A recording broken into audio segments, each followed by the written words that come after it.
ఇలాంటి మరెన్నో వీడియోలు చూడడానికి like, share, subscribe and comment. ఈరోజు ఈ వీడియోలో ఉడిపికి శ్రీకృష్ణుడు ఎలా వచ్చాడో, స్వయంగా రుక్మిణీదేవి చేయించిన ఉడిపి శ్రీకృష్ణ విగ్రహ రహస్యం గురించి తెలుసుకుందాము.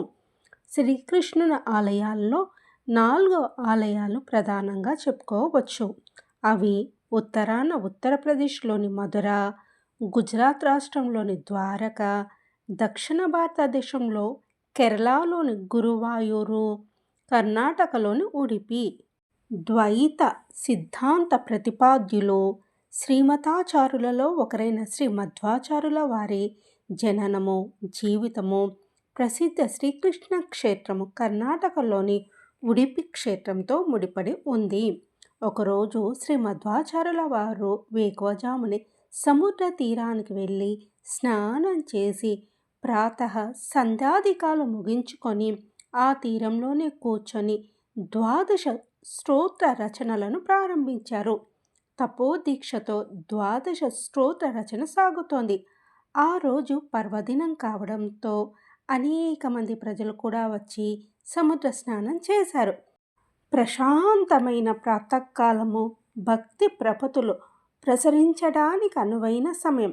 అలాంటి నేపథ్యంలో శ్రీ మధ్వాచార్యుల వారు నిరాటంకంగా 12 స్తోత్రంలోని 5 అధ్యాయాల రచన పూర్తి చేశారు.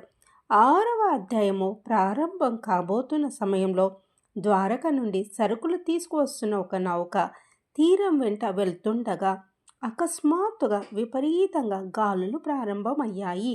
ఈ గాలులకు సముద్ర కెరటాలు ఉవ్వెత్తున ఎగసిపడుతున్నాయి. నౌక ప్రమాదంలో చిక్కుకుంది.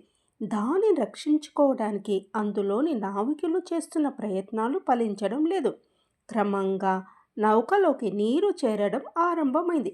ఏ క్షణానైనా నౌక మునిగిపోవడానికి సిద్ధంగా ఉంది. నావికులందరూ భయాందోళనకు గురై సమయంలో చివరి ప్రయత్నంగా నౌకకు సంబంధించిన ముఖ్య వ్యాపారి ఒకతను తీరం వైపు చూస్తూ రక్షించే వారి కోసం ప్రార్థన చేయడం మొదలుపెట్టారు.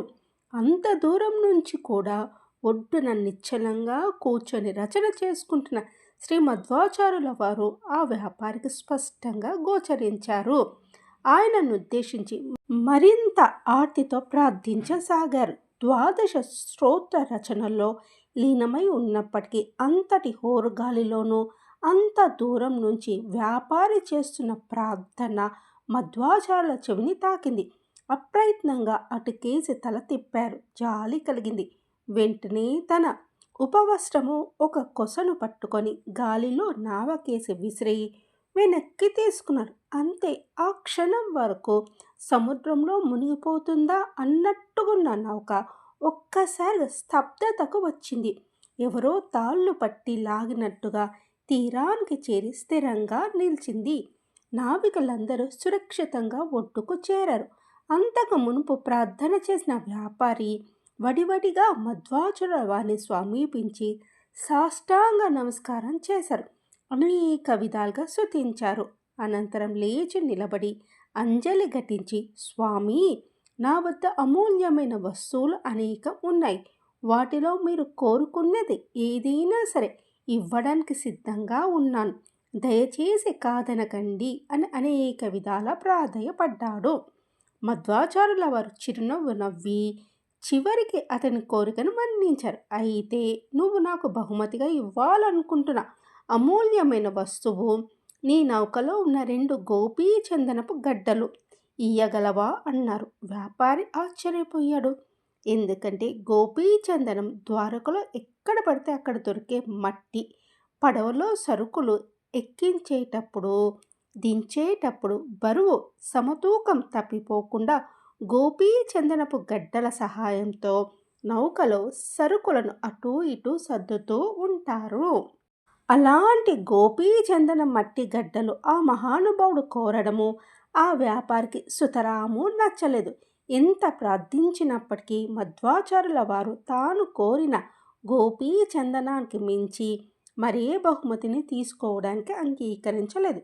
చివరికి ఆ వ్యాపారి స్వామి కోరిన ఆ గోపీ చందన గడ్డలను ఇవ్వడానికి సిద్ధపడి అవే కోరడంలోని పరమార్థం ఏమిటో, ఆ మట్టి గడ్డల మహిమ విశేషాలేమిటో కనీసం అవైనా తెలపమని ప్రార్థించారు. స్వామి మళ్ళీ చిరునవ్వు చిందిస్తూ నువ్వే చూడు అంటూ ఆ గడ్డలను అందరూ చూస్తుండగానే నీటిలో కరిగించారు. ఆ సమయంలో అక్కడ ఓ అద్భుతం జరిగింది.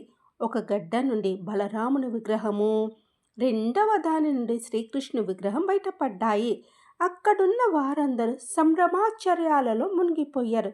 శ్రీకృష్ణ విగ్రహ దర్శనం జరిగిన వెంటనే మధ్వాచార్యులు ద్వాదశ స్తోత్రంలోని 6వ అధ్యాయంలో దశావతారాన్ని వర్ణించారు.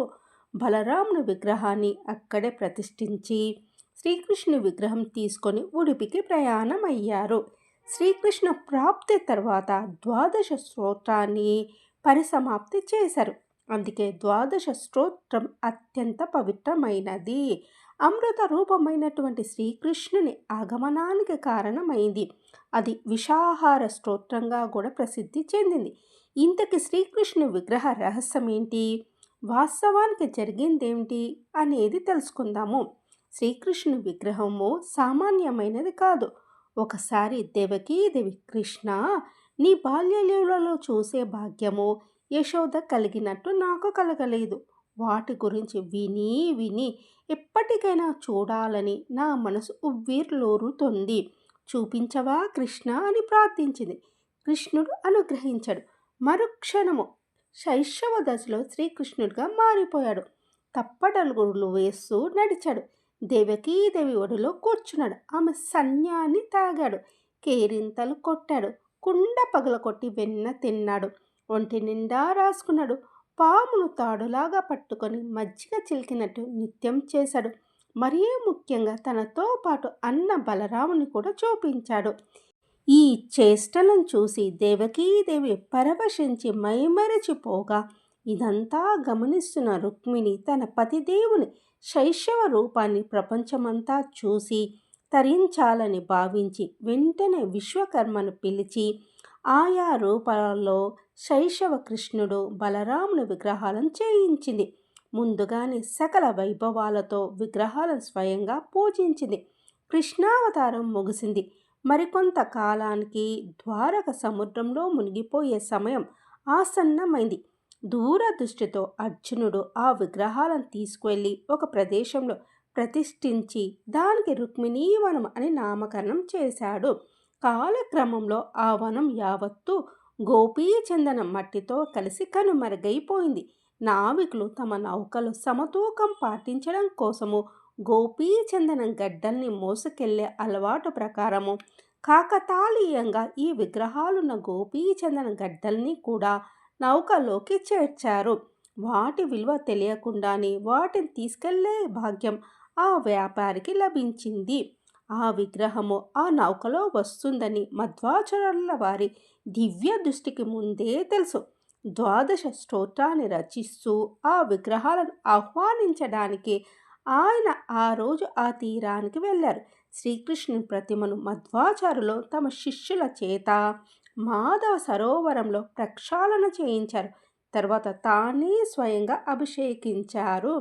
ఈ అభిషేకానికి మునుపు నలుగురు శిష్యులు సునాయాసంగా ఎత్తిన ఆ విగ్రహము మధ్వాచార్యుల వారు అభిషేకించిన తర్వాత 30 మంది కలిసినా ఎత్తడం సాధ్యం కాలేదు.